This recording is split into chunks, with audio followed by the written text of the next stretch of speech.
नमस्कार, छायाज रेसिपीजमध्ये आज आपण पोह्यांपासून खूपच चमचमीत रेसिपी बनवतो आहे. तर यासाठी इथे मी 1.5 कप पोहे घेतलेत. तुम्ही कुठलीही वाटी घ्या घरातली आणि तिने 1.5 वाटी पोहे इथे मोजून घेतले तरी चालेल. इथे जाड किंवा पातळ कोणतेही पोहे तुम्ही घेऊ शकता.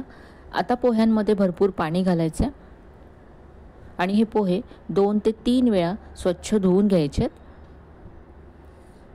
इथे मी 2 वेळा पोहे स्वच्छ धुवून घेतले. यानंतर यातलं सगळं पाणी मी काढून टाकलं.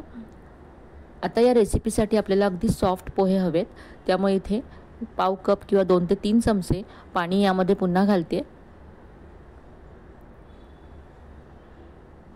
असेच आता पोहे पाण्यामध्ये आपण ठेवून देऊया 5 मिनिटं.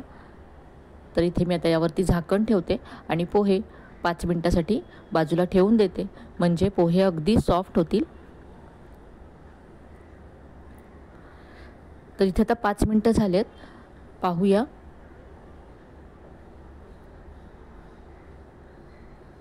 पोहे पूर्ण सॉफ्ट झालेत. तर हे हाताने असे आपण कुस्करून घ्यायचे.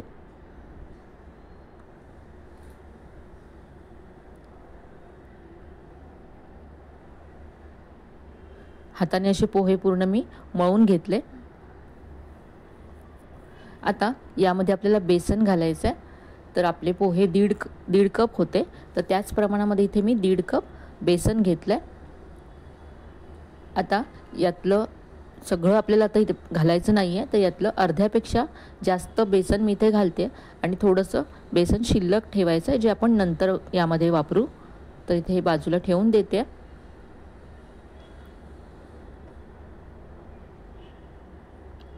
आता यामध्ये आपण पुढचं साहित्य घालूया.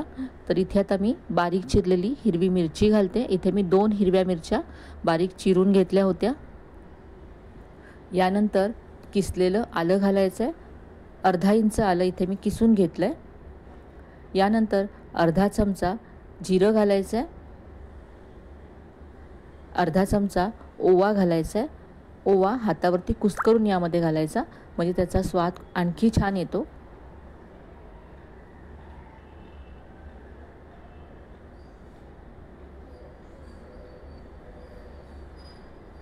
आता यामध्ये मी बारीक चिरलेली कोथिंबीर घालते. भरपूर कोथिंबीर इथे घालायची आहे. 1 चमचा इथे कसुरी मेथी घातली.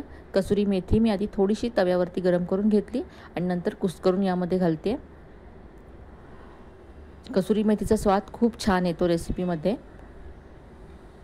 इथे आता चवीप्रमाणे मीठ घालायचं आहे. पाव चमचा यामध्ये मी हळद घालते, रंग छान येईल रेसिपीला. आणि चवीप्रमाणे इथे लाल तिखट घालायचं. यामध्ये आपण हिरव्या मिरच्यासुद्धा घातल्यात, त्यामुळे लाल तिखट तुमच्या चवीप्रमाणे इथे कमी जास्त करा. आता इथे आपण सगळे मसाले घातलेत. यानंतर इथे आता मी 1 कप पालक घेतला आहे.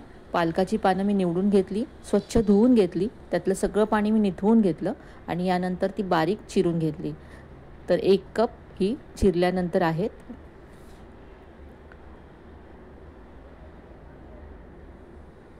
आता हे सगळं मिक्स करून घ्यायचं आहे.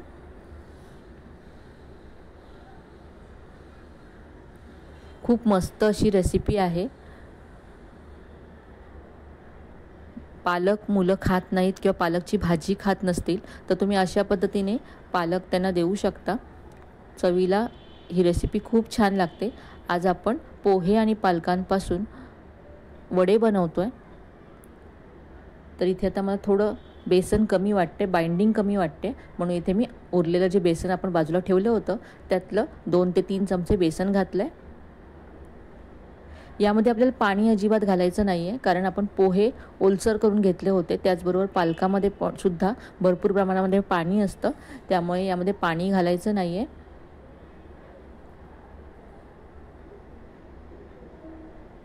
लागेल तसं यामध्ये बेसन घालायचं आहे. तर इथे आता बेसनाचं प्रमाण अगदी परफेक्ट आहे. यामध्ये मी 2 मोठे चमचे कडकडीत गरम असं तेल घातलं आहे. यामुळे आपले वडे छान खुसखुशीत व्हायला मदत होईल.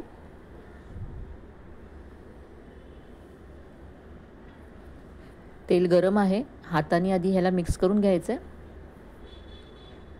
आणि थोडंसं हे थंड झालं की आपण याला चमच्याने हाताने मिक्स करून घेऊया।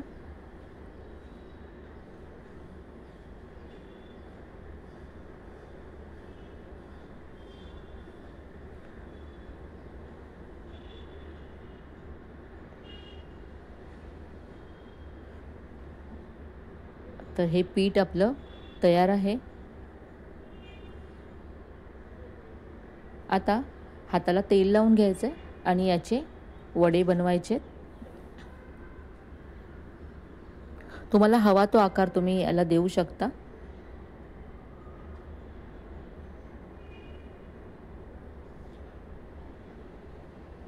हे वडे थोडेसे पातळ करायचे म्हणजे छान क्रिस्पी होतात। तर हातावरती थापून अशी अगदी पातळ वडा तयार करून घेतलाय। असेच आता उरलेले वडे सुद्धा इथे मी तयार करून घेते। तर इथे मी सगळे वडे तयार करून घेतले। आता हे वडे आपण फ्राय करूया। तर इथे मी कढईमध्ये तेल गरम करत ठेवलं होतं। तेल आधी व्यवस्थित गरम करून घ्यायचं आहे। यानंतर गॅसची फ्लेम मीडियम करायची आहे आणि हे वडे सोडायचे आहेत तेलात।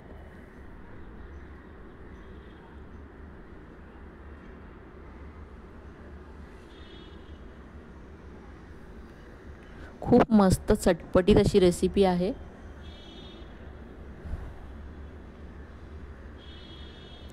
एका बाजूने फ्राय झाल्यानंतर हे वडे उलटून घ्यायचे आणि आता दुसऱ्या बाजूने सुद्धा हे आपण फ्राय करून घेऊ।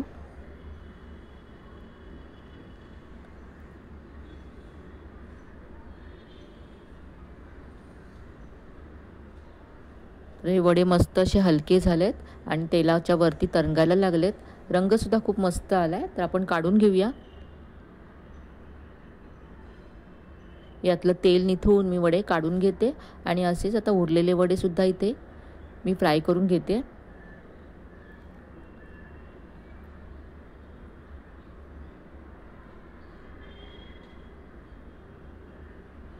तुम्हाला हवं असेल तर तुम्ही शॅलो फ्राय सुद्धा करू शकता हे वडे।